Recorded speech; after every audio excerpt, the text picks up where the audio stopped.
محمد وعلى آل محمد كما باركت على إبراهيم وعلى آل إبراهيم إنك حميد مجيد তুমি আছো হৃদয়ের গভীরে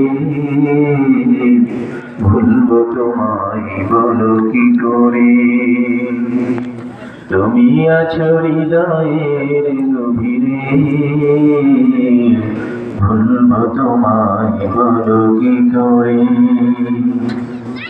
দেখি নাই তোমারে কোনদিন তবু আছো স্মরণে অমলিন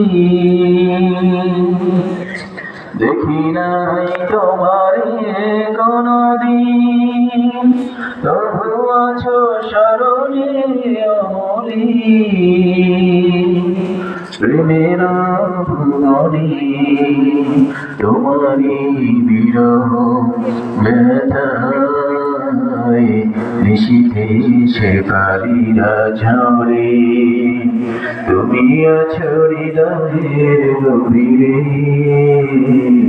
ভুলবো তোমায় বলো কি করে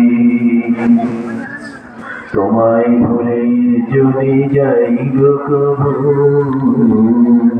সে হবে আমারই পরাজয় আমার সকল আশার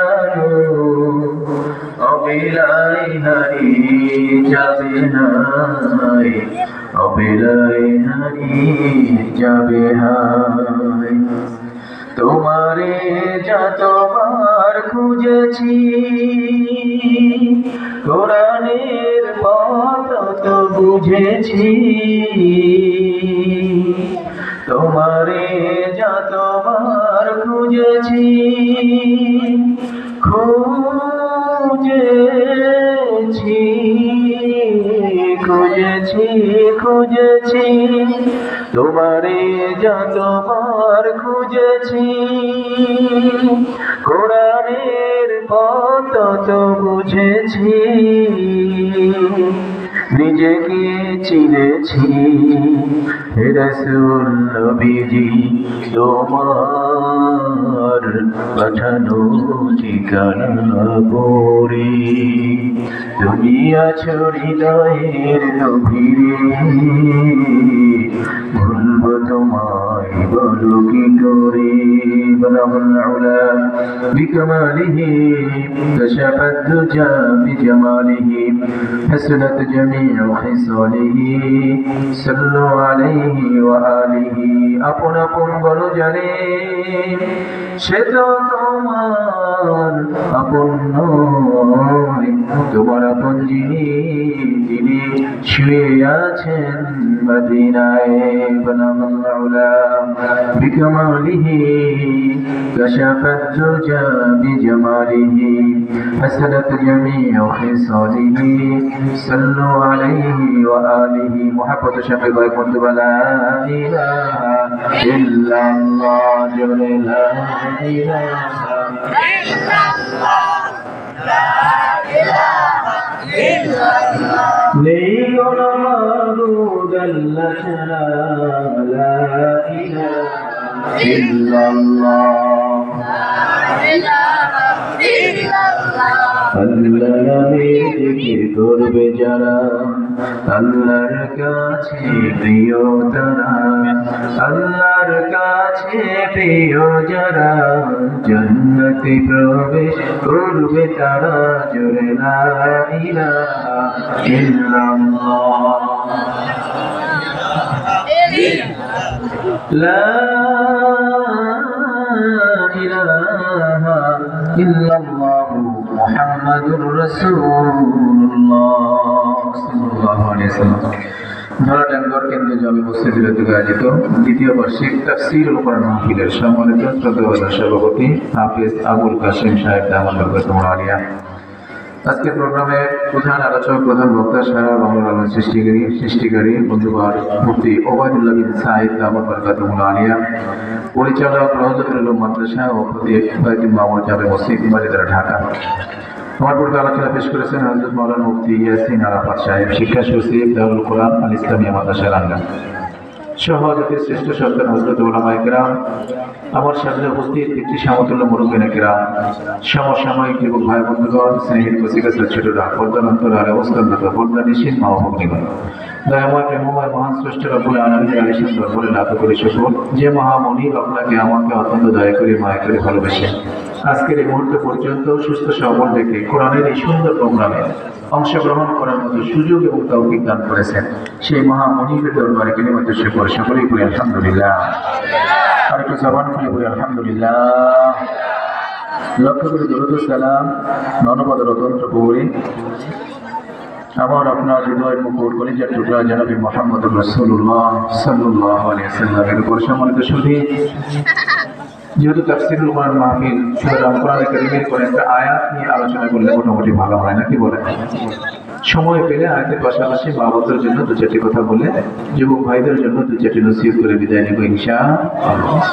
سبحانك لا علم لنا إلا ما علمتنا إنك أنت العليم الحكيم ربنا لك الحمد كما ينبغي لجلال وجهك وعظيم سلطانك ولك الحمد بالإيمان ولك الحمد بالإسلام ولك الحمد بالقرآن। সম্মানিত হাজিরিন, আল্লাহ রাব্বুল আলামিন তিন জাতের মাখলুকাত বানাইছেন। কয় জাতের? এক জাতের মাখলুকাত গুনাহের মজাও বুঝে না, সাজাও বুঝে না। গুনাহ কি জিনিস ওইটাই বুঝে না। এরা হলো ফেরেশতা।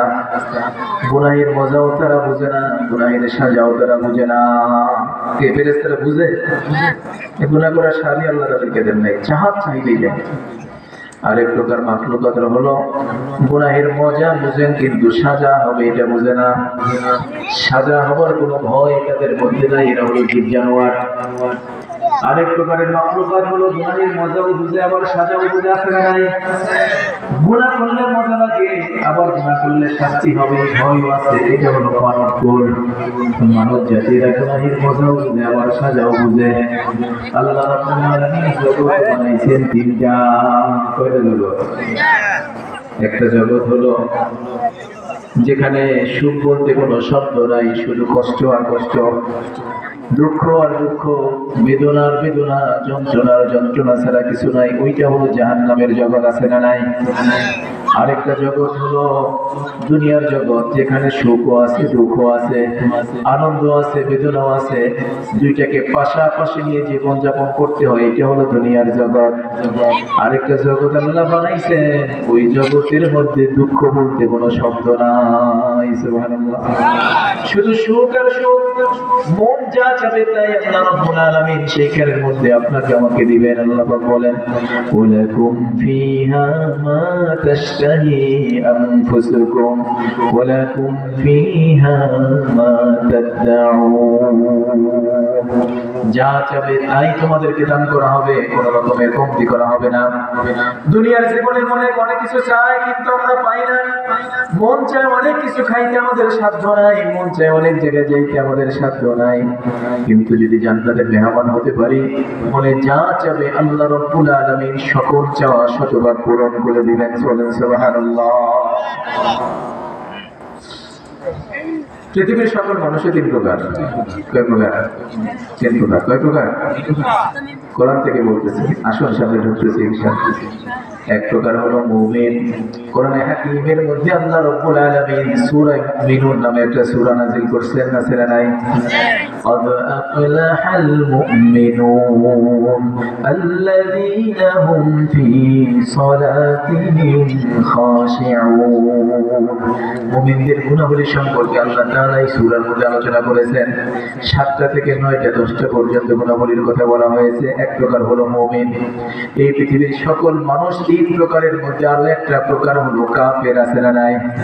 কাফেরদের সম্পর্কে আল্লাহ রাব্বুল আলামিন একটা সূরা নাযিল করেছেন, সূরা কাফিরুন আছে না নাই? বুঝতে আছে আপনাদের? কোরআনের প্রত্যেক হরফ পড়লে কয় নাকি? হ্যাঁ, পড়ি আমরা। নাকি তো দরকার আছে আমাদের নাকি?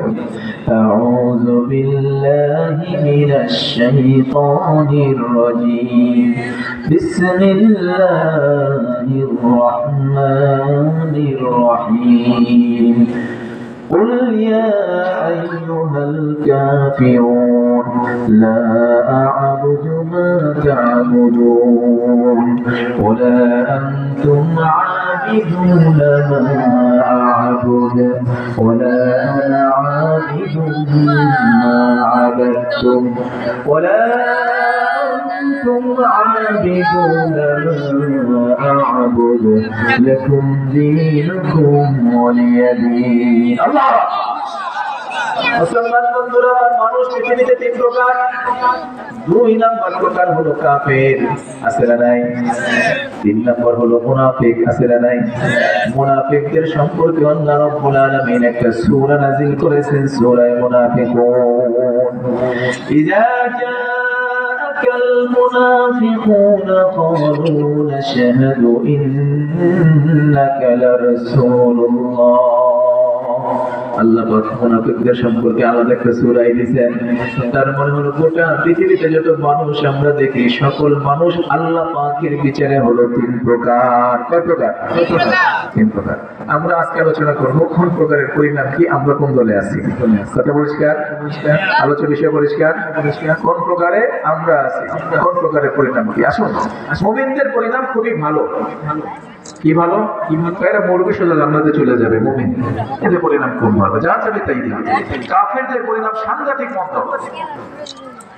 আল্লাহ রাব্বুল আলামিন বলেন, ইন্নাল্লাযীনা কাফারু লাউ আন্না লাহুম মা ফিল আরদি জামিআ। নিশ্চয়ই যারা কাফের আছে, এই কাফের সম্প্রদায় পরকালে আল্লাহ পাকের শাস্তি থেকে বাঁচার জন্য যদি তাদের সকল কিছু আল্লাহকে দিতে চায়, মা তুকুবিলা মিনহু, মোটেও গ্রহণ করা হবে না। ওয়ালাহুম আযাবুন আলীম। আল্লাহ পাক বলেন তাদের জন্য রয়েছে কঠিন শাস্তি, মহা শাস্তি। বলেন নাউযুবিল্লাহ। তাহলে মুমিনদের পরিণাম খুব ভালো, কাফেরদের পরিণাম খুব মন্দ। বাকি থাকলো কোন দল? মুনাফিক। বাকি কোন দল? মুনাফিক। আজকে আমার আলোচ্য বিষয় হলো মুনাফিক। আলোচ্য বিষয় কি? মুনাফিক। কারণ কিয়ামতের আগে মুনাফিকদের সংখ্যা বেড়ে যাবে। নবীজি হাদিসে পাকে করতে বলেন, লা তাকুমু সাআতু হাত্তা ইয়াসআদা কুল্লু কওমিন মুনাফিকুহুম। কিয়ামত সংঘটিত হবে না ততক্ষণ পর্যন্ত যতক্ষণ পর্যন্ত প্রত্যেক কওমের সরদার নেতা এরা মুনাফিক শ্রেণীর না হবে। বলে নাউযুবিল্লাহ। গত কয়েকদিন আগে ভূমিকম্প হয়ে গেল না? হয়ে গেছে না? সমাজে 15টা কাজ যখন ঘটতে শুরু করবে, কয়টা?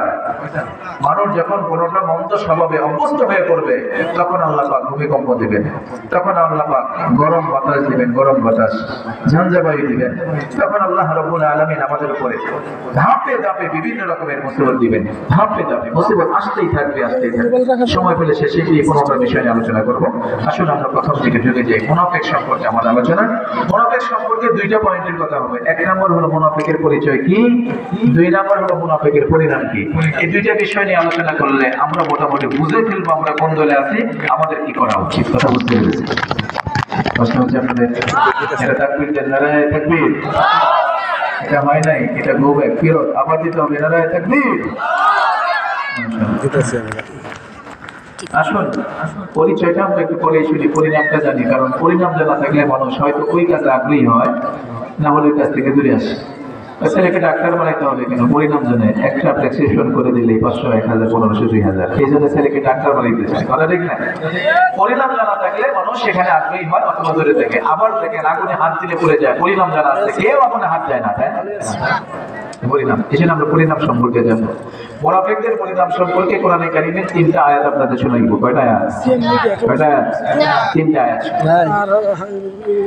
আল্লাহ রাব্বুল আলামিন বলেন, বাশশিরিল মুনাফিকিনা বিআন্না লাহুম আযাবান আলীমা। নবীজি মুনাফিকদেরকে আপনি কঠিন শাস্তির সুসংবাদটা শোনায়া দেন। নাউযুবিল্লাহ বলেন। কঠিন শাস্তির সুসংবাদ হয় বুঝি? এটা কি সুসংবাদ না দুঃসংবাদ? দুঃসংবাদ। এটা সুসংবাদ বললেন কেন?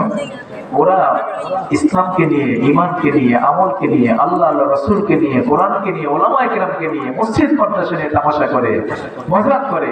এই জন্য আল্লাহ তাআলা ওদের শাস্তির ঘোষণাটা মজাকের আকারে দিয়েছেন। উদাহরণস্বরূপ এক স্কুলের ছাত্র নিয়মিত আসে না, 1 মাস পরে আসছে, অন্য ছাত্র বলে যাও স্যারে তোমার নিয়ে মজা নিয়ে বসে রয়েছে। আসলে কি মজা না বের? মজার কথা বললেন কেন? ওই অপরাধ করছে, অপরাধের শাস্তির ঘোষণাটা রসিকতার চলে দেওয়া হয়েছে। মুনাফিকরা যেহেতু আল্লাহর বিধান নিয়ে তামাশা করে, আল্লাহর আইন নিয়ে তামাশা করে, ইসলামকে নিয়ে তামাশা করে, এই জন্য মুনাফিকদের শাস্তির ঘোষণা, বাশশিরিল মুনাফিকিনা বিআন্না লাহুম আযাবান আলীমা, ওদেরকে কঠিন শাস্তির সুসংবাদ শোনায় দাও। মুসলমান বন্ধুরা আমার, মুনাফিকদের পরিণাম সম্পর্কে অন্য একটা আয়াতে কারিমার মধ্যে আল্লাহ রাব্বুল আলামিন বলেন, ইন্নাল মুনাফিকিনা ফিদ-দারকিল আসফালি মিনান নার, নিশ্চয়ই যারা মুনাফিক হয়ে কবরে আসবে তারা জাহান্নামের কঠিন তলদেশে, সর্বনিম্ন তলদেশে তাদের জায়গা হয়ে যাবে। বলেন নাউযুবিল্লাহ। মুনাফিকের স্থান জাহান্নামের কোন জায়গায়? সর্বনিম্ন তলদেশে। একটা বিষয় বুঝবেন, জান্নাত উপরে, জান্নাত কোথায়? উপরে, জাহান্নাম নিচে। নিচে বলতে যত নিচে যাইতে পারে আর কি, অতল গভীর হবে। মুনাফিকদের সম্পর্কে আয়াতে আল্লাহ বললেন, ইন্নাল মুনাফিকিনা ফিদ-দারকিল আসফাল। আসফাল, আসফাল মানে সর্বাধিক নিচে, সবথেকে নিচে স্থান পাবে কারা? মুনাফিক যারা, তারা বলে নাউযুবিল্লাহ। মুসলমান বন্ধুরা আমার, জাহান্নামের 7টি স্তর আছে। বলেন কয়টা? জাহান্নামের 7টা স্তর। 1 নম্বর হলো জাহান্নাম, এরপরে লাযা, এরপরে হুতামা, এরপরে সাঈর, এরপরে সাকার, এরপরে জাহিম, এরপরে হলো হাবিয়া। আমাদের দেশে অনেক ক্লাবের আছে হাবিয়া দুজকের নাম মুখস্থ আছে। একজন আরেকজনের সাথে ঝগড়া লাগলে বলে আল্লাহ করে হাবিয়া দুজকে দিব, বলে কি বলে না। এই যে জাহান্নামের 7টা স্তর, প্রথম স্তরে থাকবে মুমিন মুসলমানদের মধ্যে যারা কবিরা গুনাহ নিয়ে কবরে যাবে এরা। জাহান্নামের 2 নম্বর স্তরে থাকবে নাসারা সম্প্রদায় যারা, তারা। জাহান্নামের 3 নম্বর স্তরে থাকবে ইহুদি সম্প্রদায় যারা, তারা। এরপরে থাকবে মাজুসি, এরপরে থাকবে অগ্নি পূজারী, এরপরে জাহান্নামের 6 নম্বর স্তরে থাকবে মুশরিক যারা, তারা। জাহান্নামের 7 নম্বর স্তরের মধ্যে থাকবে মুনাফিক যারা, তারা। বলেন নাউযুবিল্লাহ। মুনাফিকের পরিণাম বলতেছি, 2টা বললাম, কয়টা? 3 নম্বর। আরেকটা আয়াত শোনাবো বলছিলাম, তাই না? কষ্ট হচ্ছে আপনাদের? কথা কি পরিষ্কার বোঝা যাচ্ছে? মুনাফিকদের পরিণাম সম্পর্কে অন্য আয়াতে কারিমার মধ্যে আল্লাহ রাব্বুল আলামিন বলেন, ইস্তাগফির লাহুম আও লা তাস্তাগফির লাহুম ইন তাস্তাগফির লাহুম 70 মাররাতান ফালান ইয়াগফিরাল্লাহু লাহুম। আল্লাহ পাক বলেন, নবী মুনাফিকদের জন্য আপনি ক্ষমা চান আর তাইবা চান। 1 বার 2 বার নয়, যদি 70 বার ওদের জন্য ক্ষমা চান। মুনাফিকদের ক্ষমার কোনো ব্যবস্থা নাই। বলেন নাউযুবিল্লাহ। আমি আপনাদের কাছে জানতে চাই, আমার নবী দোয়া করলে কবুল হয় কি হয় না? নবী দোয়া করলে জমিনেও কবুল হয়, নবী দোয়া করলে আসমানেও কবুল হয়। বলেন সুবহানাল্লাহ। একদিন আবু জাহেল জন্ম নিয়ে যাচ্ছে, নবীজিকে দেখে একটু সুযোগ নিচ্ছে, দেখি নবীজিকে একটু ঠকানো যায় কিনা, একটু টিস করা যায় কিনা, একটু তামাশা করতে বানানো যায় কিনা। মানে মুহাম্মদ আমিন সাল্লাল্লাহু আলাইহি ওয়াসাল্লাম, শুনলাম তুমি নবী হয়েছে। বলে এটা ঠিকই শুনছেন, তো নবী যদি হয়ে থাকো কিছু প্রমাণ তো দেখাইবা। নবীজি জিজ্ঞাসা করে, চাচা প্রমাণ তো দেখতে চান, কোথায় দেখবেন? জমিনের আসমানে। সুবহানাল্লাহ।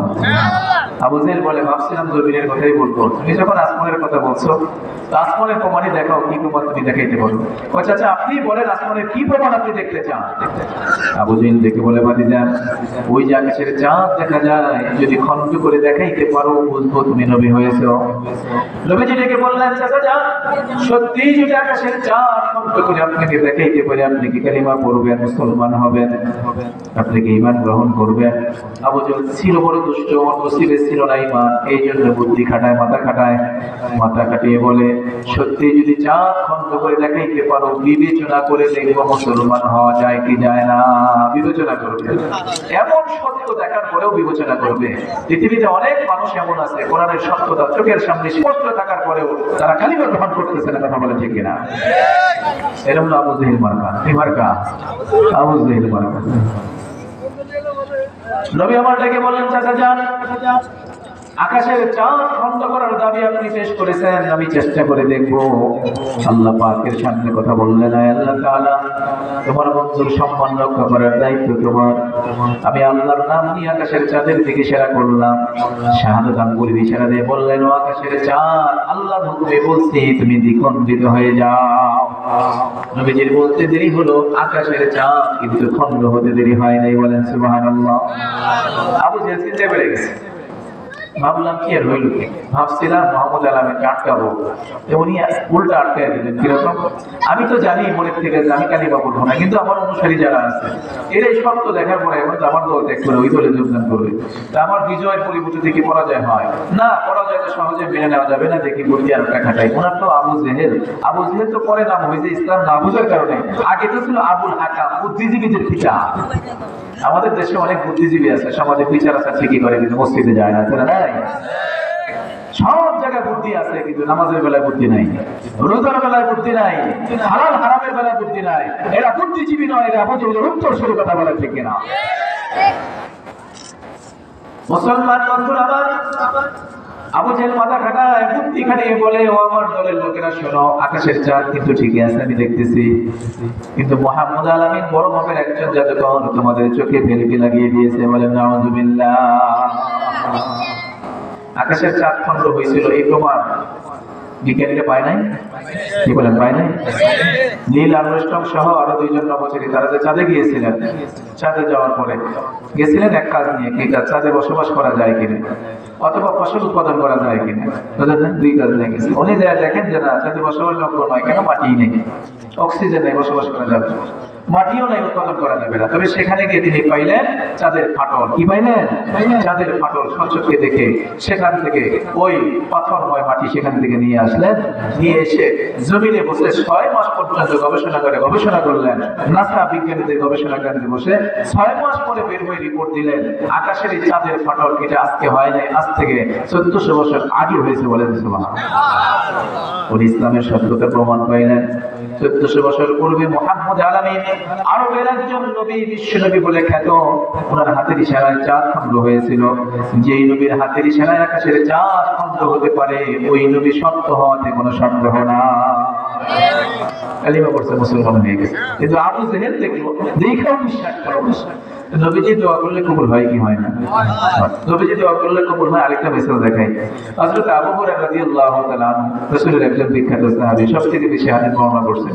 প্রাথমিক যুগে উনি ইসলাম গ্রহণ করার পরে ওনার মা ওনাকে শাসন করে, তুমি কোথায় যাও, কি করো, সময় নেই এসে। তো আবু হুরায়রা রাদিয়াল্লাহু তাআলা বললেন, ইয়া রাসূলুল্লাহ, আমার মা আজকে আমাকে বেশি শাসন করছে, মারছে। নবীজি বললেন, আবু হুরায়রা, তোমার মা তোমাকে মারছে, আমার কি বলার আছে? তোমার মা তোমাকে আদরও করতে পারে, শাসনও করতে পারে, এই অধিকার ইসলাম তোমার মাকে দিয়েছে। কথা বলেন ঠিক?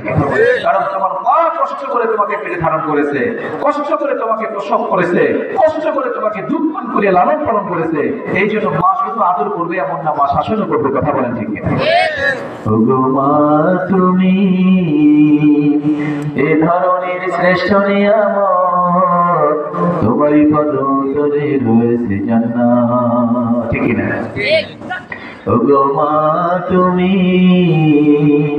এ ধরনের শ্রেষ্ঠ নিয়ামত, তোমারই পদতলে রয়েছে জান্নাত। এই পৃথিবী থাকতো গো ফুল পাখি, এই পৃথিবী থাকতো গো মায়ামহী, যদি না পেত তোমার, যদি না পেত তোমার মায়ারি হাত, যদি না পেত তোমার মায়ারি হাত। ওগো মা তুমি এ ধরনের শ্রেষ্ঠ নিয়ামত, তোমারই পদতলে রয়েছে জান্নাত। ঠিক না বলেন? কোরআনে আল্লাহ তাআলা তারই পরে মা বাবার কথা দিলেন, তাদেরও প্রতি সদা ইহসান করে, ইহসান করে। তাদের ওই খুশিতে যে আল্লাহর সন্তোষ, তাদের আগে তেরাম হয় যে অসন্তোষ। তাদের ওই খুশিতে যে আল্লাহর সন্তোষ, তাদের আগে তেরাম হয় যে অসন্তোষ। খুদারি রহম তারা এ ধরার বরকত, খুদারি রহম তারা এ ধরার বরকত, ওগো মা তুমি এ ধরনের শ্রেষ্ঠ নিয়ামত, তোমারই পদতলে রয়েছে জান্নাত, তোমারই পদতলে রয়েছে জান্নাত। ঠিক না? নবীজি বললেন আল জান্নাতু তাহতা আকদামিল উম্মাহাত, মায়ের পায়ের নিচে সন্তানের বেহেশত। আবু হুরায়রা তোমার মা তোমাকে আদর করতে পারে, শাসনও করতে পারে, বলেন সুবহানাল্লাহ। হযরত আবু হুরায়রা ডেকে বলেন ইয়া রাসূলুল্লাহ আমি বিচার চাইতে আসি নাই। বলে কেন আসছো? বলে আমার মায়ের জন্য আপনি একটু দোয়া করবেন, আপনি দোয়া করলে তো কবুল হয়। ওগো নবীজি আমার মা যেন মুশরিকা থেকে মুসলমান হয়ে যায়, আপনি দোয়া করবেন। নবীজি বলেন এটা করা যায়, ঠিক আছে আমি দোয়া শুরু করতেছি। আবু হুরায়রা বাড়ির দিকে দৌড় শুরু করছেন। কোন দিকে? বাড়ির দিকে দৌড়। অন্যান্য সাহাবায়ে কেরাম চিন্তা করলেন কি ব্যাপারে, নম্র ভদ্র শান্ত শিশু ছেলেটা দৌড়ায়, দাঁড়াও কি হয়েছে তোমার? সাবধান আজকে আমারে ফিরাইবা না, আমি দেখতে চাই আমি আমার মায়ের দরজায় আগে পৌঁছি না, নবীর তো আল্লাহ পাকের দরজায় পৌঁছে যায়, বলেন হযরত আবু হুরায়রা রাদিয়াল্লাহু তাআলা এক দৌড়ে গিয়ে দরজার কাছে পৌঁছলেন, দরজায় আঘাত করলেন, ভিতর থেকে মিষ্টি মধুর আওয়াজ ভেসে আসে, আবু হুরায়রা একটু অপেক্ষা করো, সবুর করো, আমি পবিত্র হয়ে আসতেছি, তোমার নবীর কাছে আমিও কালিমা পড়তে চাই, বলেন সুবহানাল্লাহ। হযরত আবু হুরায়রা বলেন বুঝেছি বুঝেছি, আমি আমার মায়ের দরজায় পৌঁছার পূর্বেই আমার নবীর তো আল্লাহ পাকের দরবারে পৌঁছে গিয়েছে। সুবহানাল্লাহ। নবী জবাব বললে কবুল হয় তো?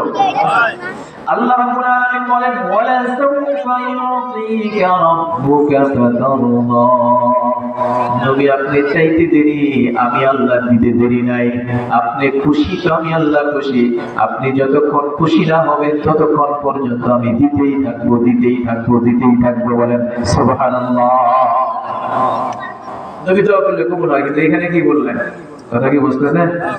তাফসীর কোরআনের এক আয়াত থেকে আর এক আয়াতে তাফসীর, এটা হলো সবথেকে উৎকৃষ্ট তাফসীর। এক আয়াতের তাফসীর অন্য আয়াতের, অথবা ওই আয়াতের তাফসীর অন্য হাদিস দ্বারা। বুঝতে একটু কষ্ট হচ্ছে না? আসলে একটু সামনে থেকে আয়াতে কি বললেন? ইস্তাগফির লাহুম আও লা তাস্তাগফির লাহুম, আপনি তাদের জন্য ক্ষমা চান আর নাই বাঁচান, একবার দুইবার নয়। ইন তাস্তাগফির লাহুম ৭০ মাররাতান, ৭০ বার ক্ষমা চাইলেও ওদের কোনো ক্ষমা নাই। কাদের? কাদের? মুনাফিকদের। মুসলমান মনসুর আমার মুসলিম শরীফের হাদিসের মধ্যে এসেছে মদিনায় মুনাফিকদের সর্দার ছিল উবাই ইবনে সুলুল, তার একজন ছেলে ছিল পাক্কা মুসল্লি ইমানদার সাহাবী, তার নাম হলো আব্দুল্লাহ। এই উবাই ইবনে সুলুল মুনাফিক যেদিন মারা যায়, আব্দুল্লাহ নবীজির দরবারে হাজির, ইয়া রাসূলুল্লাহ আমার আব্বা ইন্তেকাল করেছে, ওগো নবীজি আপনার দরবারে আমি দুইটা সুপারিশ নিয়ে আসলাম। এক নম্বরের সুপারিশ হলো নবীজি আপনার গায়ের একটা জামা যদি আমার আব্বার জন্য দেন, আমার আব্বার কাফনের কাপড়টা পরাইতে চাই। আর যদি আপনি সুযোগ পান আমার আব্বার জানাজা নামাজটা পড়ায় দেন, তাহলে এই দুইটার খাতিরে আল্লাহ চাইতো আমার আব্বারে মাফ করে দিতে পারে। কথা তো ঠিকই আছে, নবীর গায়ের জামা আর নবীজি জানাজা পড়ায় দিলে মাফ তো হওয়ারই কথা, তাই না? নবীজি বলেন আব্দুল্লাহ অসুবিধা নাই, তোমার আব্বা মুনাফিক, তাতে কি হয়েছে, অসুবিধা নাই, তুমি আমার একনিষ্ঠ সাহাবী, তুমি সাচ্চা পাক্কা ইমানদার সাহাবী, দুইটা আবদার করছো না? একটা হলো আমার গায়ের একটা জামা আছে, ঠিক আছে আমার গায়ের একটা জামা দিয়ে দিলাম। মুফাসসিরিন کرام লেখেন জামাত গায়ের জামা দিচ্ছেন, এটার একটা কারণও ছিল। কারণ কি, ওই যে যখন প্রথম কি সাহাবায়ে কেরাম মদিনায় আসছেন, এরপরে ওই বদরের যুদ্ধের সময় রাসূলের চাচা আব্বাস রাদিয়াল্লাহু তাআলা গ্রেফতার হয়ে আসছেন, তখন ওই দলে ছিলেন, বন্দী হয়ে আসছেন। তখন একটু লম্বা হওয়ার কারণে যার তার গায়ের জামা তার লাগতো না, তো উবাই ইবনে সুলুল একটা জামাতে সহযোগিতা করছিল। রাসূল আরবি সাল্লাল্লাহু আলাইহি সাল্লাম প্রতিদান দেওয়ার লক্ষ্যে গায়ের জামা সহজেই দিয়ে দিয়েছেন। কেউ কিছু আপনাকে দিলে প্রতিদান দিবেন, কেউ আপনার কোনো উপকার করলে সেটা মনে রাখবেন, ভুলে যাবেন না। আল ইনসান ওয়া আব্দুল ইহসান, মানুষ উপকারের দাস, উপকার করলে ভুলে যেতে নাই। কিন্তু বর্তমান সময়ে টাকা ধার দিলে আর কেউ মনে রাখে না, কথা বলেন ঠিক কিনা? বড় সমস্যা, টাকা ধার দিলে আর কেউ মনে রাখে না। আল্লাহ আমাদেরকে সঠিক বুঝদান করেন, বলেন আমিন। উবাই ইবনে সুলুলের ছেলে আব্দুল্লাহ বলতেছে দুইটা পামদার, একটা হলো গায়ের জামা চাই আর একটা জানাজা নামাজ। নবীজি বললেন এই যে গায়ের জামা দিয়ে দিলাম, তোমার আব্বার কাপড়ের কাপড় পরাও, জানাজার সময় হলে আমার সংবাদ দিল, আমি জানাজাও করতে আসবো। সময় হলো, নবীজিকে সংবাদ দেওয়া হলো, নবীজি জানাজা পড়ার জন্য রওনা হয়ে গেলেন। পথিমধ্যে একজন সাহাবীর সঙ্গে দেখা, ওই সাহাবীর নাম হলো হযরতে ওমর। গরম না নরম? গরম সাহাবী। কি সাহাবী? এক মুনাফিক রাসূলের কাছে বিচার চাইছে, রাসূল বিচার করছে, পছন্দ হয়নি, আইসা বড় মোড়ের কাছে। তো ইহুদি কয় যে আপনার কাছে আসার পূর্বে আমরা গিয়েছিলাম নবীর দরবারে, নবী আমার পক্ষে রায় দিয়েছে, উনি মানতেছে না। হযরত ওমর কয় তাই নাকি? বলা ঠিক আছে রাখো, আমি বিচারটা ভালো করে করে দিচ্ছি। ঘর থেকে গিয়ে তরবারি নিয়ে এসে এক কোবে কাল্লা আলাদা করে দিচ্ছে। রাসূলের বিচার হতে পারে না, ওর বিচার হলো এইটা। কথা বলা ঠিক? গরম সাহাবী। বাগদাদে এক লোক ছিল রাফেজি, উনি হযরত আবু বকর সিদ্দিককে দেখতে পারে না, হযরত ওমরকেও দেখতে পারে না। আছে না কিছু লোক এরকম, সাহাবায়ে কেরামকে দেখতে পারে না। আর দুইটা ঘোড়া ছিল, ঘোড়ার গাদা নাম রাখছে, একটা নাম আবু বকর আর একটা নাম ওমর। নাউজুবিল্লাহ বলে, এ তুচ্ছতা ছিল করার জন্য, নামকে অপমান করার জন্য। একদিন রাত্রিবেলায় গাধা একটা পিছনের ঠ্যাং দিয়ে আমার এক লাথি মারছে, ওইবারে তলপেটে লাগে ডেট অন দা স্পট। বুঝেন তো? জায়গায় সে সকালবেলায় সাংবাদিক আবু হানিফার কাছে গেছে। আবু হানিফা বলেন আমার মনে হয় দেখো লাথি ওইটাই মারছে যেটা ওমর গায়ে রাখতো। সুবহানাল্লাহ, যেটা ওমর গায়ে রাখতো লাথি ওইটাই মারছে।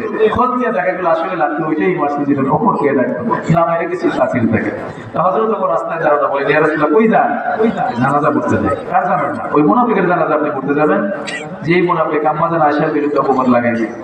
উহুদের যুদ্ধের সময় 300 সৈন্য নিয়ে পিছন দিকে পলায়ন করছে, আমাদেরকে মদিনা থেকে বের করে দেওয়ার জন্য ষড়যন্ত্র করছে।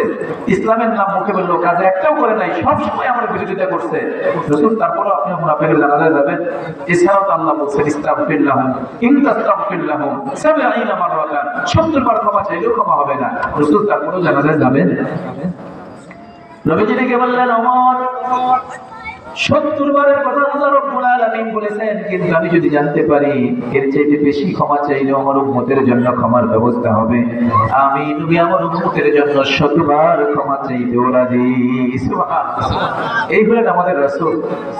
আমাদের রাসূল আমাদেরকে কত ভালোবাসতেন, আমাদের রাসূল আমাদের জন্য কত কষ্ট করেছেন। মদিনায় এসে এসে উম্মতের জন্য নবীজি এখনো কাঁদেন, আর আমরা উম্মত নবীর সুন্নতের ধার ধারি না। কথা বলেন ঠিক কিনা? হ্যাঁ, উম্মত হতে চাইলে রাসূলের সুন্নত লাগবে, রাসূলের উম্মত হতে চাইলে রাসূলের সুন্নত লাগবে, জার্সি লাগবে। সুন্নত বাদ দিয়ে জার্সি বাদ দিয়ে উম্মত হলে লাভ নাই। মরার পরে বলে বিসমিল্লাহি ওয়া আলা মিল্লাতি রাসূলিল্লাহ, নবীজি আপনার ধর্মে তুলে দিলাম, আপনার দলের সদস্য হিসেবে তাকে দিয়ে দিলাম। রাসূল যদি বলেন তুই যে আমার দলের সদস্য, তোর জার্সি কোথায়? বলতে পারে না? ফুটবল খেলার মধ্যে জার্সি লাগে না? আর্জেন্টিনার জার্সি একরকম, ব্রাজিলের জার্সি একরকম, দেখলেই চিনা যায়। তো রাসূল যদি আমাদেরকে দেখলে নাই চিনেন, তাহলে এমন উম্মত হয়ে লাভ কি? এই জন্য উম্মত হতে হবে সুন্নতওয়ালা উম্মত। যে উম্মতের জীবনে সুন্নত আছে ওইটাই উম্মত। কথা বলে ঠিক কিনা? নবীজি বললেন একবার দুইবার ৭০ বার নয়, ১০০ বার ক্ষমা চাইলে যদি আমার উম্মতের জন্য ক্ষমার ব্যবস্থা হয়ে যায়, আমি নবী ১০০ বার ক্ষমা চাইতেও রাজি। নবীজি চলে গেলেন জানাজা পড়ার জন্য। জানাজা পড়া হয়ে গেল, নবীজি জানাজা পড়ায় গেলেন। জিবরাইল ফেরেশতা এসে হাজির। আসসালামু আলাইকা ইয়া রাসূলুল্লাহ, আসসালামু আলাইকা ইয়া হাবিবাল্লাহ। ওগো নবীজি, এই মুহূর্তে আল্লাহ পাকের পক্ষ থেকে তাজা একটা খবর আপনাকে দেওয়ার জন্য আমি চলে আসছি। নবীজি বলেন জিবরাইল ভাই আমার কি খবর নিয়ে আসলে? দেরি কেন? তাড়াতাড়ি পাঠ করে শোনাও। জিবরাইল ফেরেশতা পাঠ করে শোনায়, ওয়ালা তুসাল্লি আলা আহাদিন মিনহুম মাতা আবাদাও ওয়ালা তাকুম আলা কবরিহি। ওগো নবীজি, আজকের পর কোন মুনাফিকের জানাজার নামাজে আপনি অংশগ্রহণ করবেন না। বলেন নাউযুবিল্লাহ। আজকের পর কোন মুনাফিকের জানাজার নামাজে আপনি অংশগ্রহণ করবেন। এবার একটা কথা একটু বুঝেন, নবীজির গায়ের জামা, নবীজির জানাজায় অংশগ্রহণ, নবীজির ইমামতি হওয়ার পরেও যদি কারো মাপ না হয়, ক্ষমা না হয়, কি হওয়ার কারণে? মুনাফিক হওয়ার কারণে। তাহলে বলেন তো সেই মুনাফিকের আলামত নিয়ে, চিহ্ন নিয়ে যদি কবরে যায়, উপায় আছে? লাভ আছে? ইসলাম গ্রহণ করা ফায়দা হয়েছে না? প্রিয় ভাইরা আমার, বর্তমান সময়ে আমরা জানাজার নামাজে কিছু সিস্টেম দেখতে পাই। একটু ধনী মানুষ হলে জানাজা 2টা 3টা 4টা 5টা আছে না নাই? আপনাদের এদিকে নেই, আমাদের ওদিকে আছে। একটু ধনী মানুষ হলে জানাজা 2-3টা আয়োজন করে, এই গ্রামে একটা, ওই গ্রামে একটা, এই পাশে একটা, ওই পাশে একটা। কিরে ভাই, এত জানাজার অনুমতি পাইলে কোথেকে? কোথেকে অনুমতি পাইলেন? আহমদ শফি সাহেব হুজুরের জানাজার নামাজ কয়টা হয়েছে? একটা। ওনারা যদি প্রত্যেক জেলায় একটা করে জানাজা দিত, সমান লোক হইতো না? সমান হইতো না? ওনার জানাজার নামাজে একটা হইল কেন? মুফতি আমিন রহমাতুল্লাহ জানাজা কয়টা হয়েছে? একটা। শাইখুল হাদিস আল্লামা আজিজুল হক সাহেব ওনার জানাজা কয়টা হয়েছে? একটা। তাহলে অন্য বললো চললো, এদের জানাজা দুইটা তিনটা করে দুই পারে নেই সমস্যা। এটা আসলে ইসলামের কোনো সিস্টেম না। জানাজা একাধিক করা যায়, সেটার কোনো ফর্মুলা আছে। একটা লোক বিদেশে মারা গেছে, ওইখানে লোকজন তাকে জানাজা করে দিচ্ছে, অসুবিধা নেই, বাড়িতে লোকজন এসে তাদের হক আছে, তারা জানাজা দিয়ে করবে। কিন্তু মাসালা হলো, যেই মাইয়েদের বাবা, ভাই, চাচা, দাদা অর্থাৎ অভিভাবকের মধ্য থেকে কেউ একজন জানাজায় অংশগ্রহণ করে ফেললো, তখন এটাকে আবার নতুন করে দ্বিতীয়বার জানাজা করার পারমিশন ইসলামে আছে। এই জন্য জানাজা করতে হলে করবেন, অনুমতি নিয়ে করবেন, ওলামায়ে কেরামের কাছ থেকে পরামর্শ নিয়ে করবেন, তাহলে ফায়দা হবে ইনশাআল্লাহ। আচ্ছা, যে কথাটা বলতেছিলাম, এখন আমাদের এই এলাকায় যদি একজন লোক মারা গেছে, লোকটা মুনাফিক ছিল, মারা গেছে, ওনার জানাজার নামাজ বললেন যে তিনটা জানাজা দেবো, একটা দেবো বাইতুল মুকাররমের ইমাম সাহেবকে দিয়ে, আরেকটা দেবো মক্কার ইমাম সাহেবকে দিয়ে, আরেকটা মদিনার ইমাম সাহেবকে দিয়ে, তিনটা জানাজা দেবো। প্রত্যেক জানাজার 10,000 করে লোক মাফ হয়ে গেছে। মাফ হয়েছে? কেন মাফ হয় নাই? আরে রাসূল জানাজা পড়লে যদি মাফ না হয়, জানাজার ইমামতি করলে যদি ক্ষমা না হয়, মুনাফিক হওয়ার কারণে, এমন মুনাফিকের জানাজায় 1000 বার হলে, লক্ষ জনতা হলেও কোনো লাভ নাই। কথা বলেন ঠিক কিনা? এতক্ষণ পর্যন্ত যা শুনলাম, তিনটা আয়াত শুনেছি আপনাদেরকে মুনাফিকের পরিণাম সম্পর্কে। তাতে কি বোঝা গেল পরিণামটা ভালো না? বোঝা গেল? এবার আসেন, পরিণাম যখন জানছি, পরিচয়টা তো জানা দরকার, নাকি বলেন? পরিচয়টা নিয়ে আমরা কয়েক মিনিট শুনবো। মুনাফিকের পরিচয় সম্পর্কে কোরআনে অনেক আয়াত আছে, ওখান থেকে দুই একটা অন্তত শোনাই। আল্লাহ রাব্বুল আলামিন বলেন, ওয়াইযা লাকুল্লাযীনা আমানু ক্বালু আমান্না ওয়াইযা খালাউ ইলা শায়াতিনিহিম ক্বালু ইন্না মাআকুম ইন্নামা নাহনু মুস্তাহজিউন আল্লাহু ইয়াস্তাহজিউ বিহিম ওয়া ইয়ামুদ্দুহুম ফি তুগয়ানিহিম ইয়ামাহুন। আল্লাহ রাব্বুল আলামিন বলেন, মুনাফিকের পরিচয় সম্পর্কে শোনো।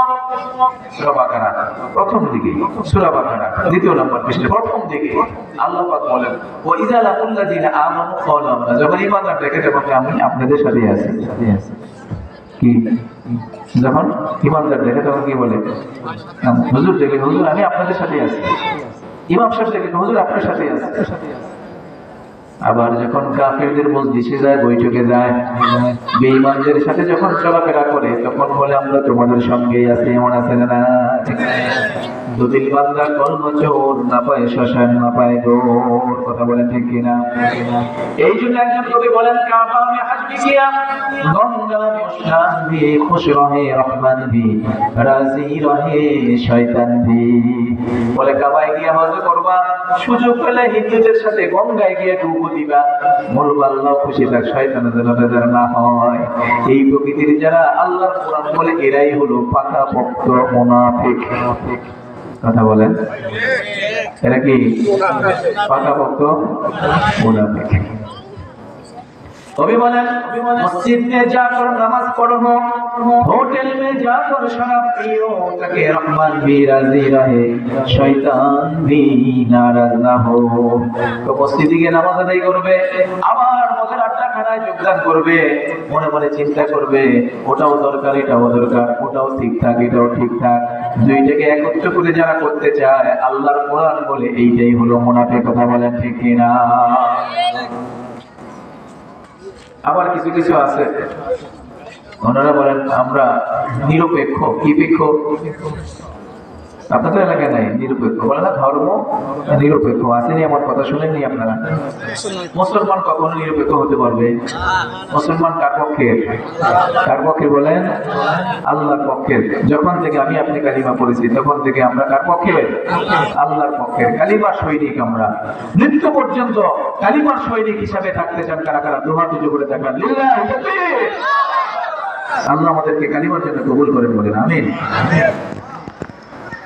নিরপেক্ষ হওয়া যাবে না, পক্ষ থাকতে হবে। আমরা ইসলামের পক্ষের লোক। কোন পক্ষের? আমরা কালিমার দলের লোক।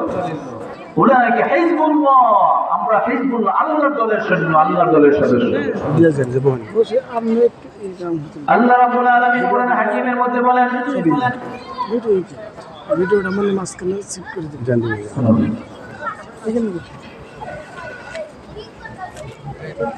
وَإِذْ قَالَ رَبُّكَ لِلْمَلَائِكَةِ إِنِّي جَاعِلٌ فِي الْأَرْضِ خَلِيفَةً জমিনের মধ্যে আমি আমার প্রতিনিধি পাঠাইতে চাই। প্রতিনিধি কারা? বাঘসিংহ, জঙ্গলার হরিণ, কাক, শিয়াল, এগুলো প্রতিনিধি না। প্রতিনিধি কারা? উলাইকা হিজবুল্লাহ, যারা কালিমা পড়ে, কালিমাকে বাস্তবায়ন করে, কালিমার দাবি পূরণ করে, এরাই হলো আল্লাহর প্রতিনিধি। এই জন্য আমরা নিরপেক্ষ হওয়া যাবে। আমরা কার পক্ষে? আল্লাহর পক্ষে। আল্লাহর পক্ষে এই জন্য স্লোগান দিতে হবে, আল কোরআনের আলো, আল হাদিসের আলো, কোরআন হাদিস যেখানে, ওয়াজ মাহফিল যেখানে, আলেম ওলামা যেখানে, টিভি সিনেমা যেখানে, ইবলিস আছে যেখানে, তাহলে আমরা নিরপেক্ষ না পক্ষ? কার পক্ষে? আল্লাহ আমাদেরকে তোমার পক্ষে হিসেবে কবুল করে বলেন আমিন। তাহলে মুনাফিকের পরিচয় সম্পর্কে আমরা বলতেছিলাম। আচ্ছা বলেন তো, একসাথে দুই নৌকা পা দিলে নদী পার হওয়া যায়? একসাথে দুই গাড়িতে পা দিলে রাস্তায় পার হওয়া যাবে, ঢাকা যাওয়া যাবে? তাহলে আমাদের একটা পক্ষ থাকতে হবে। আমরা কোন পক্ষে? আল্লাহর পক্ষে। যতদিন পর্যন্ত বাতাসের আপটাউন থাকবে ততদিন পর্যন্ত কালিমার স্লোগান হতে হবে। কথা বলেন ঠিক কিনা? মুনাফিকদের পরিচয় সম্পর্কে আরেকটা কথা বলি, এটা বলে শেষ করবো ইনশাআল্লাহ। বলবো? আমি কি কোরআনের বাইরে বলতেছি না ভিতরে? ভিতরে থাকলে তো অসুবিধা নাই। এখন যে কথাটা বলবো যদি ভিতরে থাকে রাগ করতে পারবেন না, কিন্তু যদি আপনাদের বিরুদ্ধে যায়, আপনাদের বিপক্ষে গেলেও রাগ করা যাবে না, কারণ কোরআনের কথা। কোরআন তো আমাদের পক্ষে বলার জন্য আসে নাই, কোরআন আসছে আমাদেরকে সংশোধন করার জন্য। কথা বলে ঠিক আছে। وَنُنَزِّلُ مِنَ الْقُرْآنِ مَا هُوَ شِفَاءٌ وَرَحْمَةٌ لِلْمُؤْمِنِينَ। আল্লাহ পাক বলেন, এই কোরআন নাযিল করে দিলাম তোমাদেরকে শুদ্ধ করার জন্য, রোগমুক্ত করার জন্য। কোরআন আমাদের পক্ষে বলতে আসে নাই, কোরআন আসছেই আমাদেরকে সংশোধন করার জন্য। এই জন্য আমাদের বিরুদ্ধে যদি কোরআন যায় অসুবিধা কিছু নেই। ডাক্তারের কাছে যখন রোগী যায় তখন কি রোগীর কথা মতো সব কাজ করে? আর রোগীর কথা মতো সব কাজ করে রোগী সুস্থ হবে না। যখন প্রয়োজন ট্যাবলেট দেয়, ট্যাবলেটের কাজ হয় না, অ্যান্টিবায়োটিক দেয়, অ্যান্টিবায়োটিক কাজ হয় না, তখন ইঞ্জেকশন ঢোকায় দেয়। রোগী যদি বলে ইঞ্জেকশন দিলে আমি মানি না, চলবে? ইঞ্জেকশন নিয়েই সুস্থ হওয়া লাগবে। তাহলে কোরআন যদি আমাদের বিপক্ষে বলে, কোরআন ঠিক আমরা ভুল, আমাদের সংশোধন হওয়া লাগবে। কথা বলেন ঠিক কিনা? তাহলে বলবো, পরিচয়টা বলবো। আল্লাহ রাব্বুল আলামিন বলেন, ইন্নাল মুনাফিকিনা ইউখাদিউনা আল্লাহা ওয়া হুয়া খাদিউহুম ওয়া ইযা কামু ইলাস সালাতি কামু কুসালা ইউরাউনা আন-নাসা ওয়া লা ইয়াযকুরুনা আল্লাহা ইল্লা কালিলা। আল্লাহু আকবার। আল্লাহ পাক বলেন, নিশ্চয়ই যারা মুনাফিক, ইন্নাল মুনাফিকিনা ইউখাদিউনা আল্লাহ, আমি আল্লাহকে তারা ধোঁকা দিতে চায়। তাকে আল্লাহকে কত বড় সাহস, কত বড় দুঃসাহস, আল্লাহরে ধোঁকা দিতে চায়। সাংঘাতিক সাহস না? এটা কত বড় বাটপার, আল্লাহরে ধোঁকা দিতে চায়। কেমনে ধোঁকা দেয় সময়টাকে পরে বলবো। يخادعون الله إن المنافقين يخادعون الله والذين آمنوا এবং ঈমানদার যারা তাদেরকেও ধোঁকা দিতে চায়। ঈমানদার যদি ধোঁকা দিতে চায়, দেয় কি দেয় না? ভোটের সময় হলে বলে হুজুর একটু দোয়া করেন, আবার ভোট নির্বাচন শেষ হয়ে গেলে ওই হুজুরের বিরুদ্ধে মামলা দিতেও কোনো দ্বিধাবোধ করে না। আছে না? ভোটের আগে একটা ভোটের পরে একটা এক লোক চা খাইছে, তো চায়ের দোকানে বসছে, নির্বাচনী এক ভাইয়া এসে বলতেছে, চা তো সারা জীবন খানি, আজকে একটু পানি খাওয়ায়। পানি বুঝে বোতল দিছে, আরসি পানি, বুঝেন নাই? তো বোতল খুঁড়ছে, বোতল খোলার পর একটা শব্দ হয় না? ইনটেক বোতল খুললে ফুস করে ওঠে। তো নির্বাচন পার হয়ে গেছে, মনে হয় আরেকদিন বসছে চায়ের দোকানে। তো ভাই ওই দুধটা খাওয়াইছিলেন, তাহলে আজকেও একটা খাওয়ান। ঠিক আছে খাও। আজকে পানি দিছে, কিন্তু এটা আমাদের ফুস করে না। কি ব্যাপার ভাই, আগের দিনে না খাইলাম ফুস করলো, আজকে তো ফুস করে না, বিষয়টা কি? নির্বাচনের আগে ফুস করে, পরে আর ফুস করে না। কথা বলে ঠিক কিনা? তারা ইমানদারদেরকে ধোঁকা দিতে চায়। আর কি করে? যখন নামাজে দাঁড়ায় তখন অলসতার সঙ্গে নামাজ আদায় করে, বলেন নাউযুবিল্লাহ। মুসলমান বন্ধুরা, আমার কথাটা খুব মনোযোগ দিয়ে শুনতে হবে, কান খাড়া করে দিলের কান লাগাই কথাটা শুনতে হবে। অলসতার সঙ্গে নামাজ পড়লেও যদি মুনাফিক হয়, যে মুসলমান নাম দেওয়ার পরে নামাজে যায় না, মসজিদের সাথে সম্পর্ক রাখে না, নামাজ আদায় করে না, বলেন যে কি ওই লোকটাকে মুসলমান বলার কোনো ব্যাখ্যা থাকেনি। নামাজ পড়ে, কোরআন বলতেছে মুনাফিক যারা নামাজ পড়ে, ওই যে উবাই ইবনে সালুলের কথা বললাম, রাসূলের পিছনে তারা নামাজ পড়ে। এজন্য হাদিস আছে ওয়াইন সামা ওয়া সাল্লা ওয়া জামা আনহা মুসলিমিন, যদিও নামাজ পড়ে, যদিও রোজা রাখে, কিন্তু এই অভ্যাসগুলো যদি কারো মধ্যে থাকে সে মুনাফিক। শুধু নামাজ দিয়া আর টাকা থাকে শুধু হজ দিয়া, হ্যাঁ, আর ওই যাকাতের সময় আসলে কিছু শাড়ি কিনে দিয়া, ইমানদার আর মুনাফিকের পার্থক্য হয় না। কথা বলে ঠিক কিনা?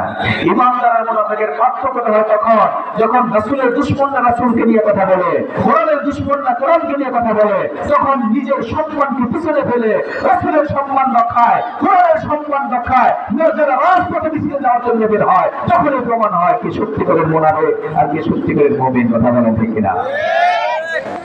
আমাদের সমাজে অনেকের আন্দোলনের বিভিন্ন রূপ দেখা যায়, কিন্তু রাসূলকে নিয়ে গালি দিচ্ছে, উনি কম্বল গায়ে দিয়ে ঘরে ঘুমাইতেছে, তুই মুনাফিক। কথা বলো ঠিক কিনা? কোরআনকে নিয়ে অপমাননা করছে, উনি তোষক গায়ে দিয়ে ল্যাপ গাইতে ঘুমাইতেছে। বোঝা যাচ্ছে রাসূলের অপমানে যদি না কাঁদে তোমার মন, মুসলিম নয় মুনাফিক, তুই কোরআনের দুশমন। কথা বলেন ঠিক কিনা?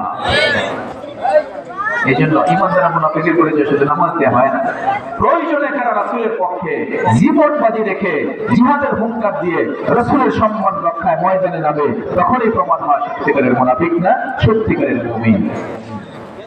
মুসলমান ভাইরা, আমার কথাটা বলতেছিলাম, ওয়াইদা কামু ইলা সালাতি কামু কুসালা, নামাজ আদায় করে অলসতার সঙ্গে নামাজ আদায় করে, ওইটাই যদি মুনাফিক হয়, যে মুসলমান নাম দেওয়ার পরে মোটেই নামাজ পড়ে না, তাকে মুসলমান বলার কোনো ব্যাখ্যা থাকে না। কথা কি ভুল বললাম? কথা কি ভুল হলো না ঠিক বলছি? কথা ঠিক বলে বলেন না ঠিক? কথা ঠিক না বাবু? এবার আসেন, অলসতা কাকে বলে? অলসতার একটা সংজ্ঞা আছে না, ডেফিনেশন আছে না? অলসতা বলতে কি বোঝায়? কতটুকু পরিমাণে অলসতা করলে মুনাফিক হওয়া লাগবে? বলবো কথাটা। অলসতার চারটা অর্থ। কয়টা অর্থ? চারটা অর্থ। এটা একটা ক্লাস মনে করতে পারেন। কি মনে করতে পারেন? ক্লাস। 45 মিনিটের একটা ক্লাসে একজন শিক্ষক অনেক কিছু উপহার দিয়ে যায়। ওয়াজের ময়দানের 1 ঘন্টার একটা ক্লাসে যদি কিছু না নিয়ে যান বাড়িতে, ওয়াজ মাহফিল দিয়ে লাভটা কি? কথা বলেন। অলসতার কয় অর্থ বলেন? কয় অর্থ? এটা হাত তুলে দেখেন, কয় অর্থ? 4 অর্থ। এই 4 অর্থ যদি আপনাদের মধ্যে থাকে, আজকে ফিরার পথে এগুলা এখানে যাইরা বাইরা খেয়ে বাড়িতে যাবেন ইনশাআল্লাহ। এই 4 অর্থ যদি কারোর মধ্যে থাকে, এই প্যান্ডেল থেকে বের হওয়ার সময় তওবা করে এগুলা মাটির নিচে দাফন করে যেতে হবে ইনশাআল্লাহ। কথা বুঝতেছেন? অলসতার কয় অর্থ? নামাজে অলসতার 1 নম্বরের অর্থ হলো মাঝে মধ্যে নামাজ পড়ে, মাঝে মধ্যে ছেড়ে দেয়। এমন পাবলিক আপনাদের এলাকায় আছে না নাই? আমাদের দিকে ভালো আছে, আপনাদের দিকেও আছে। আরে নামাজে যে কত প্রকার, কিছু আছে বাৎসরিক নামাজে, কি নামাজে? বাৎসরিক, খালি ঈদের দিনে দেখা যায়, আর খবর নাই। কিছু আছে শবে বরাতের নামাজি, শবে বরাত আসলে দেখা হয়। কিছু আছে শবে কদরের নামাজি, শবে কদর আসলেও দেখা সাক্ষাৎ হয়। কিছু আছে সাপ্তাহিক নামাজি, শুধু শুক্রবারে এলেও দেখা সাক্ষাৎ হয়, বাকি দিন খবর নাই। আবার ডিজিটাল যুগে কিছু ডিজিটাল মুসল্লি বের হয়েছে, এরা হলো রুকু সিজদা ছাড়া মুসল্লি। আছে না? নাই? রুকু সিজদা ছাড়া নামাজ পড়লাম বলেন না? বলেন না আপনারা? হ্যাঁ, দেখবেন ফজরের নামাজেও তারা দেখবেন নাই, জোহরের নামাজেও খুঁজবেন দেখবেন সে মসজিদে নাই, আসরের নামাজেও দেখবেন মসজিদে নাই, মাগরিবেও নাই, এশারেও নাই। কিন্তু একটা লোক মারা গেছে, জানাজার নামাজ অনেক করে প্রথম সারিতে ইমাম সাহেবের পিছনে দাঁড়ায় গেছে, মানে ইমামতি এই করবো বাপটা এমন আছে না? নাই? ঠিক না? ঠিক। জানাজার নামাজটা 3 জনে বললেই আপনার গুনাহ হবে না, কিন্তু ফরজ নামাজ সারা পৃথিবীর সবাই করতে গেলে আপনি বলেন নাই, মাফ হবে? তো ওইটার গুরুত্ব বুঝলেন, এটার গুরুত্ব বুঝলেন না। এক মুসল্লি শুনছে মাথায় পাগড়ি বাঁধলে 70 গুণ সব বেশি। হায় হায়, এত সব, এই সব হাতছাড়া করা যায় না। পাগড়ি তো নাই, আমি কোথায় পাই? পরে খুঁজে দেখি লুঙ্গিতে পরানো আছে। কোথায় আছে? লুঙ্গি পরানো আছে। তো লুঙ্গি খুলে মাথায় পাগড়ি বাঁধতেছে। কি পরিমাণ সব হইতেছে কন্দি, খুব সব হইতেছে না? পাগড়ি বাঁধবেন, লুঙ্গি ঠিক রেখে আপনি জানাজা পড়বেন, খরচ ঠিক রেখে, কথা বলা ঠিক না? জানাজাও পড়বেন, সেটাও সব। একটা জানাজা পড়লে অনেক সব হয়, আলহামদুলিল্লাহ। পড়বেন কিন্তু ফরজ বাঁধতে পড়তে হবে। আপনারা কে শিখেছি? নামাজে অলসতা 4 অর্থের মধ্যে 1 নম্বরের অর্থ হলো মাঝে মধ্যে নামাজ পড়ে, মাঝে মধ্যে নামাজ ছেড়ে দেয়। এটা হলো 1 নম্বরের অর্থ নামাজে অলসতার। 2 নম্বরের অর্থ হলো নামাজ পড়ে কিন্তু অর্থ মতো পড়ে না। এমন পাবলিক তো আপনাদের এলাকায় নাই? নামাজ পড়ে কিন্তু অর্থ মতো, মা বোনদের মধ্যে অভ্যাসটা বেশি দেখা যায়। নামাজে অলসতার অভ্যাস। জোহরের নামাজ কাজের ফাঁকে ফাঁকে করে নেবো, না কাজ করতেছে আসরের রক্ত চলে আসছে, উনি আসরের আজান দিয়ে গেছে, কি হবো এখন উপায়কে এক কুইটাই ফেলা যায়। তাহলে জোহরের নামাজ পড়লো আসরের রক্তে গিয়া, অনেক সময় আসরের নামাজ পড়ে মাগরিবের রক্তে গিয়া, মাগরিবের নামাজ পড়ে কাজ করতে করতে ইশারের রক্তে গিয়া। বলে এই যে নামাজ পড়া ফরজ, নামাজকে অক্ত মতো পড়া এটাও ফরজ। সুতরাং নামাজকে অক্ত মতো আদায় না করলে নামাজে অলসতা করা হয়। কথা বুঝতেছেন? নামাজ পড়াও ফরজ, অক্ত মতো পড়াও ফরজ। মনে করেন যে আপনি কোথাও যেতেছেন, এখন বাজতেছে কেবলমাত্র 11:30, জোহরের আজান দেয় না, আপনি কি নামাজ পড়লে হয়ে যাবে? জোহরের নামাজ পড়লে হবে? আজান হইতে হবে। অক্ত মতো নামাজ পড়া, নামাজের নিয়ত করা ফরজের মধ্যে আছে না নাই? অক্ত মতো নামাজ পড়তে হবে, অক্ত ছেড়ে দিয়ে নামাজ পড়লে হবে না। তাহলে নামাজে অলসতার 2 নম্বরের অর্থ হলো অক্ত মতো নামাজ না পড়া। নামাজে অলসতার 3 নম্বরের অর্থ হলো নামাজ পড়ে কিন্তু মুসল্লি নামাজ শিখতে চায় না। এমন পাবলিক আছে না নাই? নামাজ পড়ে 20 বছর 30 বছর হয়ে গেল, এখনো পর্যন্ত সূরা ফাতিহা শুদ্ধ নেই, এখনো পর্যন্ত তাশাহুদ পড়তে পারে না, এখনো পর্যন্ত দোয়া কুনুত পড়তে পারে না, নামাজের মাসআলা পর্যন্ত জানে না, কেমনে পবিত্রতা অর্জন করতে হয় সেটাও জানে না। এমন মুসলিমও সমাজে আছে না নাই? নামাজ পড়া যার কাছ থেকে শিখবো, তার সাথে সম্পর্ক ভালো রাখতে হবে, তার সাথে সম্পর্ক খারাপ থাকলে তো হবে না। অনেক সময় কিছু মুসল্লি আছে, বিবির সঙ্গে ঝগড়া লাগছে, ঝগড়া মিটাইতে না পারে, ইমাম সাহেবের সাথে ঝগড়া মিটাই। কথা বলেন ঠিক কিনা? তোমার ইমাম তোমার জান্নাতের রাহবার, এই ইমামের পিছ ধরে তুমি জান্নাত পর্যন্ত পৌঁছবা। ওই ইমামের সাথে তোমার সম্পর্ক থাকা লাগবে, মধুর সম্পর্ক। কথা বলেন ঠিক কিনা? মুসলমান বন্ধুরা আমার, নামাজ অলসতার 3 নম্বরের অর্থ হলো নামাজ পড়ে কিন্তু নামাজ শিখে না। নামাজ শেখাও দরকার, নামাজ পড়াও দরকার। আপনি শিখেন নাই কিন্তু শুরু করে দেন, শুরু করে দেওয়ার পরে শেখা শুরু করতে হবে, বসে থাকলে চলবে না। রাসূলের সাহাবী হুযায়ফা রাদিয়াল্লাহু তাআলা আনহু দামেস্কের এক মসজিদে গিয়ে একজন নামাজীকে দেখলেন নামাজ আদায় করতেছে। উনি তার নামাজটাকে লক্ষ্য করলেন, ভালোভাবে অবলোকন করলেন। নামাজ শেষ হয়ে যাওয়ার পরে কাছে ডেকে বললেন, ও আল্লাহর বান্দা, তুমি এইভাবে নামাজ আদায় করো কতদিন হয়? বলে প্রায় 40 বছর তো হবেই। সাহাবীটিকে বললেন, হতে পারে তোমার নামাজের বয়স 40, কিন্তু যেই তরিকায় তুমি নামাজ আদায় করতেছো ওইটা রাসূলের তরিকা নয়।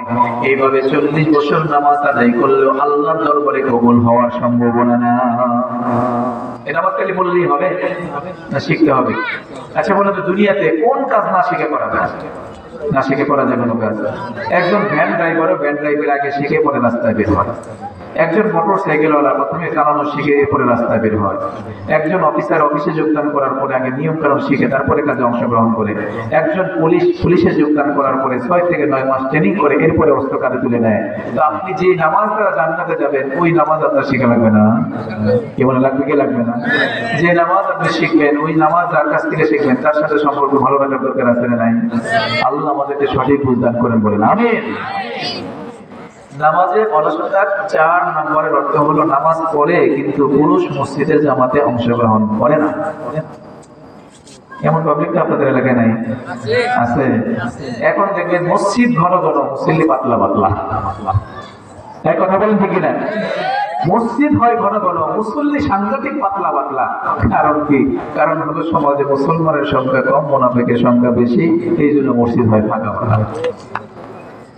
মুসলমান বন্ধুরা আমার, নামাজ পড়াও ফরজ। পুরুষ মসজিদে গিয়ে জামাতে অংশগ্রহণ করে ইমামের সাথে নামাজ আদায় করবে, এটাও গুরুত্বপূর্ণ, তার জন্য ওয়াজিব। কথা বলেন ঠিক কিনা? নামাজের জামাতের গুরুত্ব কতটা বেশি বিশ্বনবীর একটা হাদিস আপনাদেরকে শোনাই। আল্লাহর হাবিব বলেন, আল্লাযী নাফসি বিয়াদিহি লাকাদ হামাতু আন আমুরা বিহাতাবিন ফায়ুসাবা সুম্মা আমুরা রাজুলান ফায়াউম্মান নাস সুম্মা উখানিফা ইলা রিজালিন লা ইয়াশহাদুনা আস-সালাতা ওয়া উহাররিকু আলাইহিম বুয়ুতাহুম। বিশ্বনবী বলেন, আমার মনে চায় নামাজের রক্ত হলে আমি একজনকে নামাজ আদায় করার জন্য বলে দেই, নামাজের রক্ত হলে আরেকজনকে আমি নামাজের মুসল্লা দাঁড় করায় দেই, ইমামতি শুরু করার জন্য পারমিশন দিয়ে দেই। আমি নবী মহল্লা বের হয়ে যাই, ঘুরে ঘুরে দেখি কোন বালিক পুরুষ মসজিদের জামাতে অংশগ্রহণ করে নাই, যারা আযান হওয়ার পরেও মসজিদের জামাতে আসে নাই। আমি নবীর মনে চাই ওদের বাড়ি ঘর গুলো আগুন দিয়ে জ্বালায় পোড়ায় দেই। বলেন নাউযুবিল্লাহ। রাসূলের পথে যারা কাটা দিয়েছে, রাসূল তাদেরকে আগুন দিতে চান নাই। তাইফে যারা রাসূলকে রক্তাক্ত করছে, রাসূল তাদের বিরুদ্ধে কোনো বদ্ধ করেন নাই, আগুন দিতে চান নাই। উহুদের ময়দানে যারা দন্দন মোবারক শহীদ করলো, নবীজির দাঁত ভেঙে দিল, রাসূল তাদের বিরুদ্ধে আগুনের কথা বলেন নাই। কিন্তু পুরুষ বালেক মুসলমান হওয়ার পরেও মসজিদে জামাতে যায় না, রাসূল বলেন, আমার মনে চায় ওদের বাড়ি ঘরগুলো আগুন দিয়ে জ্বালায় পোড়ায় দেই। এই ঘরের মহব্বতে বলেই তো না মসজিদে যায় না। কথা বলেন ঠিক কিনা?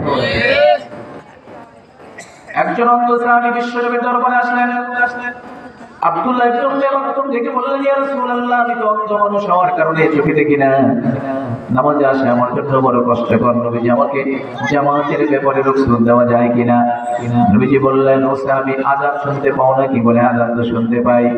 নবীজি বললেন, আযান যদি শুনতে পাও, মসজিদের জামাতে অংশগ্রহণের মাধ্যমে আযানের জবাব প্রদান করবা। একজন অন্ধ সাহাবীকে জামাত থেকে নবীজি রুখসত দিলেন না। আর আমাদের সমাজের 20 থেকে 25-30 বছরের টকটকে যুবকগুলা মসজিদের বারান্দায় যায় না, মসজিদের সাথে সম্পর্ক রাখে না, মসজিদের নামাজে অংশগ্রহণ করে না, আবার নিজেদেরকে মুমিন বলে দাবি করে। আছে না? না, কি বলেন, আছে না নাই? তুমি কেমন মুসলমান? কি দিয়ে তুমি মুসলমান? হ্যাঁ, কিসের মুসলমান তুমি? তুমি টকটকে যুবক হওয়ার পরে তুমি মসজিদের সাথে সম্পর্ক রাখো না, তোমার এই ইসলাম দিয়ে বড় করে তুমি কেমনে পার পাবা? কথা বলেন ঠিক কিনা? অনেক যুবক মনে করে আমরা তো কেবলমাত্র যুবক মানুষ, মরতে অনেক দেরি আছে, অনেক দেরি আছে, তাই না? কত যুবক তোমার মতো রাস্তাঘাটে অ্যাক্সিডেন্ট করে মারা যাচ্ছে, কত যুবক এরকম ভাবে অসুস্থ হয়ে মারা যাচ্ছে, কত যুবক রোগাক্রান্ত হয়ে মারা যাচ্ছে। তোমার বয়সের অনেক যুবক কবরে ঘুমাইতেছে, আর তুমি ভাবতেছো মৃত্যু আমার অনেক দূরে। মৃত্যু দূরে না মৃত্যু কাছে? মৃত্যু খুব কাছে, মৃত্যু দূরে না। কার যে কখন মৃত্যু চলে আসে বলার কায়দা নাই। এই জন্য যুবক বয়স যারা আছো, তোমাদেরকে বলি, যৌবন বয়সের ইবাদত এটা নবীদের ইবাদতের মতো সওয়াব। বলেন সুবহানাল্লাহ। দরজওয়ানি তওবা করছি ওয়ে পয়গম্বরি, ওক্তে পীরি গরজে জালেম মিশাওয়াত পরহেজগারি। যুবক বয়সে যদি ইবাদত বন্দেগী করতে পারো, এই ইবাদতটা আল্লাহ পাকের কাছে নবীদের ইবাদতের মতো ফজিলত। বলেন সুবহানাল্লাহ। আচ্ছা বলেন, ইসলামের যত বড় বিজয় হয়েছে, বিজয়, এই সকল বিজয় পিছনে যুবকদের ভূমিকা কম ছিল না বেশি ছিল? হ্যাঁ, হযরত আলী রাদিয়াল্লাহু আনহু বীরত্ব গাথা, এত ইতিহাস, এত কাহিনী আমরা শুনি, ঘটনা শুনি। উনি বুড়ামিয়া অবস্থায় ছিল না, যুবক অবস্থায় ছিল? যুবক অবস্থায় ইসলামে বড় বড় বিজয় ছিনে নিয়ে আসছে। এই জন্য যুবক, তোমাদের কাজে শুধু সমাজের দায়িত্ব না, তোমাদের কাজে শুধু নিজেদের দায়িত্ব না, শুধু পরিবারের দায়িত্ব না, ইসলামকে সমাজে প্রতিষ্ঠিত করার দায়িত্ব তোমাদের কাছে আছে। কথা বলেন ঠিক কিনা? কার কারে কি দায়িত্ব কে জানে, কার মনে যে কি আছে আল্লাহই জানে। কথা বলেন ঠিক কিনা? হ্যাঁ, যুবক যৌবন বয়সের ইবাদত নবীদের ইবাদতের মতো সওয়াব। এই জন্য ঘরে শুয়ে থাকলে চলবে না। তো বলতেছিলাম ওই যে হাদিসের কথা, ওয়াল্লাযী নাফসি বিয়াদিহি লাকাদ হামামতু আন আমুরা বিহাতাবিন ফায়াহফাবা সুম্মা আমুরা রাজুলান ফায়াউম্মান নাস সুম্মা উখালিফা ইলা রিজালিন লা ইয়াশহাদুনা আস-সালাতা ওয়া উহাররিকু আলাইহিম বুয়ুতাহুম। নবীজি বলেন, আমার মনে চায় আযানের সময় হলে একজনকে আযান দিতে বলি, একজনকে ইমামে মুসল্লা দাঁড় করিয়ে দিয়ে নামাজ শুরু করতে বলি, আর আমি নবী মহল্লায় বের হয়ে যাই, ঘুরে ঘুরে দেখি কোন লোকটা নামাজে আসে নাই, যে লোকটা মসজিদের জামাতে আসে নাই। আমি নবীর মনে চাই ওদের বাড়ি ঘর গুলো আগুন দিয়ে পোড়ায় দেই। বলেন নাউযুবিল্লাহ। তাহলে নামাজে অলসতার কয় অর্থ বললাম?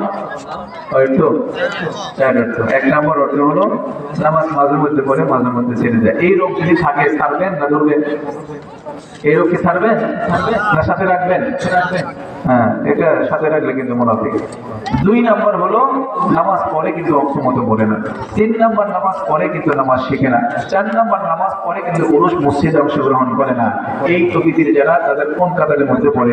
ওইটা কম ইলা সালাতি কম কুসালা, নামাজে অলসতার কাতারের মধ্যে পড়ে। নামাজে অলসতা যে করে সে কি মুনাফিক। মুনাফিক হয়ে কবরে গেলে কি পরিণাম হবে আপনাদের জানা হয়েছে কি হয় নাই? হয়েছে। তাহলে আগামীকাল থেকে নামাজ ছাড়বেন না কারা কারা? দুহাত উঁচু করে দেখান। আল্লাহ